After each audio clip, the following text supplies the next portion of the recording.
The second Inland Waterways Development Council meeting held at Kaziranga, Assam, discussed developing national waterways and strengthening central ports, shipping and waterways infrastructure.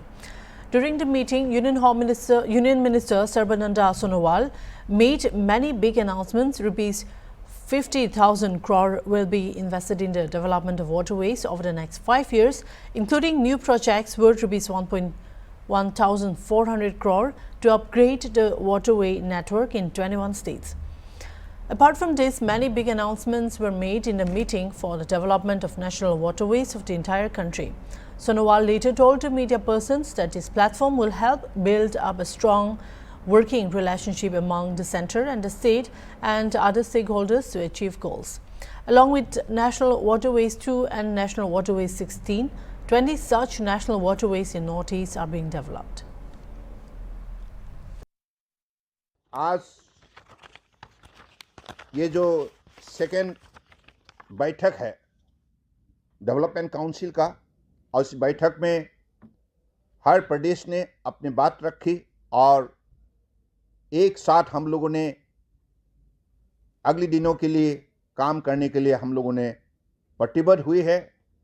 तो मुझे लगता है कि though it is a newborn baby, but this particular platform is going to build up a very strongest working relationship among the center and state and other stakeholders to achieve our goal.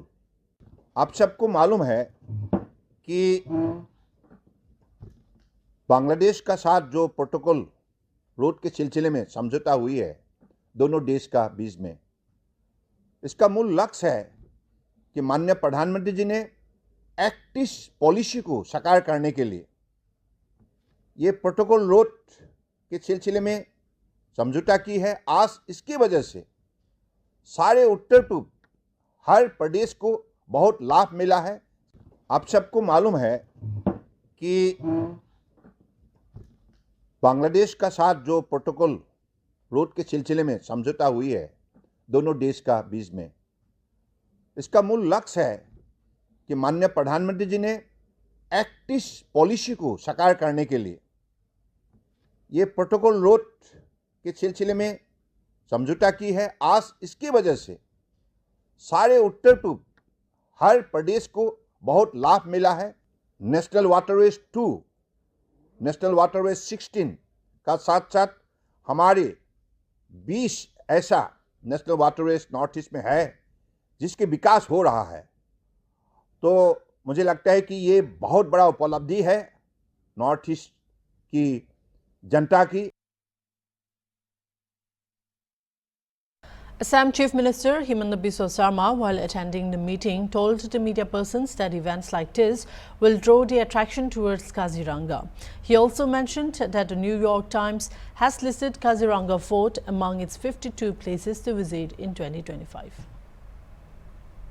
Event like this and many more will draw the attraction towards Kaziranga, because if 200 people are coming today, they will go, they will see the Kaziranga, they will make more publicity. The next time 2000 will come. So this will have a replication, this will have an effect.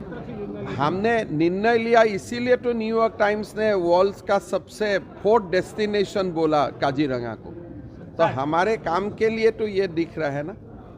तो आज असम में जो violence खत्म हो गया, agitation खत्म हो गया, उससे बड़ा कदम कुछ हो ही नहीं सकता है। अंतर्राष्ट्रीय जलमार्ग विकास परिषद की काजीरंगा में 2 दिन की बैठक हुआ और यहाँ पे मुख्य अतिथि रूप में यूनियन मिनिस्टर सर्बानंद सोनोवाल जी और शांतनु ठाकुर जी उपस्थित थे। साथ ही साथ असम की चीफ मिनिस्टर हिमंत बिस्वा शर्मा भी उपस्थित थे और साथ ही साथ जो भारत से पूरे स्टेट से यहाँ पर जो डेलीगेशन यहाँ पर उपस्थित थे। और इसका जो इवेंट का जो मेन जो मुद्दा है ये टूरिज्म सेक्टर को बढ़ावा देना और जलपथ की जो सोशल व्यवस्था उसकी ताकत करना और अर्थव्यवस्था को और उन्नत करना, यही है मेन मुद्दा। मैं नकुल चंद्र राभा, काजीरंगा से हॉर्नबिल टीवी।